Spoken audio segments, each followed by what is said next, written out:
Shalom Bapak Ibu Saudara sekalian, apa kabar? Mari kita kembali merenungkan kebenaran firman Tuhan. Firman Tuhan hari ini terambil dari 2 Tesalonika pasal yang pertama ayat 5 sampai dengan ayat yang ke-8. Suatu bukti tentang adilnya penghakiman Allah yang menyatakan bahwa kamu layak menjadi warga kerajaan Allah. Kamu yang sekarang menderita karena kerajaan itu. Sebab memang adil bagi Allah untuk membalaskan penindasan kepada mereka yang menindas kamu, dan untuk memberikan kelegaan kepada kamu yang ditindas, dan juga kepada kami. Pada waktu Tuhan Yesus dari dalam surga menyatakan dirinya bersama-sama dengan malaikat-malaikatnya dalam kuasanya di dalam api yang menyala-nyala, dan mengadakan pembalasan terhadap mereka yang tidak mau mengenal Allah dan tidak mentaati Injil Yesus Tuhan kita. Bapak Ibu, dari kebenaran firman Tuhan ini kita akan belajar bahwa keadilan itu ada di tangan Allah. Allah adalah Tuhan yang maha adil.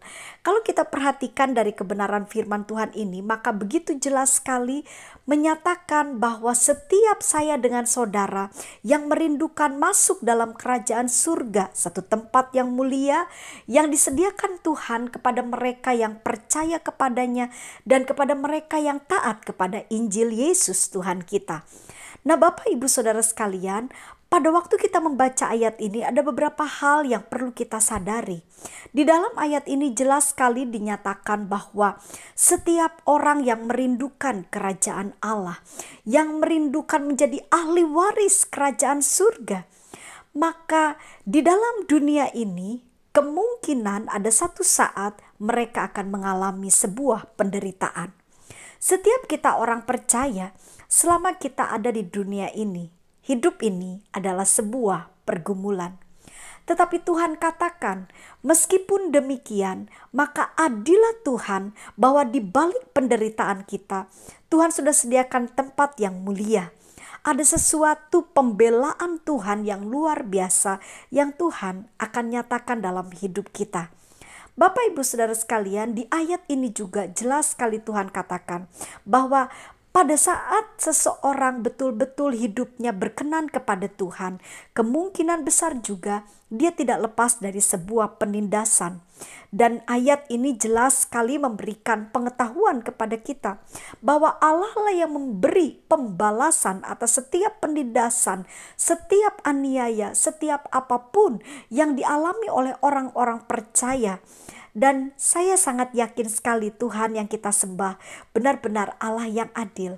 Tapi ada satu hal juga yang perlu kita pahami Bapak Ibu, bahwa pembalasan itu ada di tangan Tuhan. Sebab itu apa yang kita bisa pelajari hari ini dari kebenaran firman-Nya, maka karena Allah adil, Allah akan terus ada di dekat kita.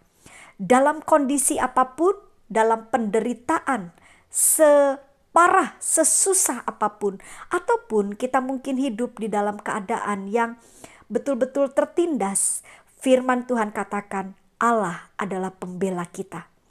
Ada satu hal yang Tuhan ingin kita lakukan, bahwa ingatlah bahwa Tuhanlah yang akan membalas semua yang terjadi dalam hidup kita. Sebab itu Bapak Ibu, apa yang harus kita lakukan? Maka seberat apapun, sesusah apapun kondisi hidup kita, tetaplah bertahan, tetaplah kuat, dan tetaplah hadapi dengan ucapan syukur. Ingat, jangan balas jahat dengan jahat. Tuhan mau kita menjadi pribadi-pribadi setiap hati yang betul-betul merindukan bahwa dia akan menjadi ahli waris kerajaan surga. Dia harus memiliki sebuah kepribadian yang betul-betul taat kepada Injil Tuhan kita. Bapak Ibu Saudara sekalian, tetaplah mengucap syukur dalam segala keadaan. Penderitaan yang kita alami, kesulitan, kesusahan di dunia ini tidaklah kekal. Dan satu kali semua penderitaan kita akan diubah menjadi ucapan syukur, menjadi satu keadaan yang lebih baik, dan bahkan sesuatu yang tidak bisa dibandingkan dengan apa yang kita alami di dunia ini. Sebab Tuhan sudah sediakan tempat yang mulia, tempat yang betul-betul tidak ada air mata, tidak ada sakit penyakit. Jadi Bapak Ibu Saudara sekalian, tetaplah kuat di dalam Tuhan, tetaplah mengucap syukur.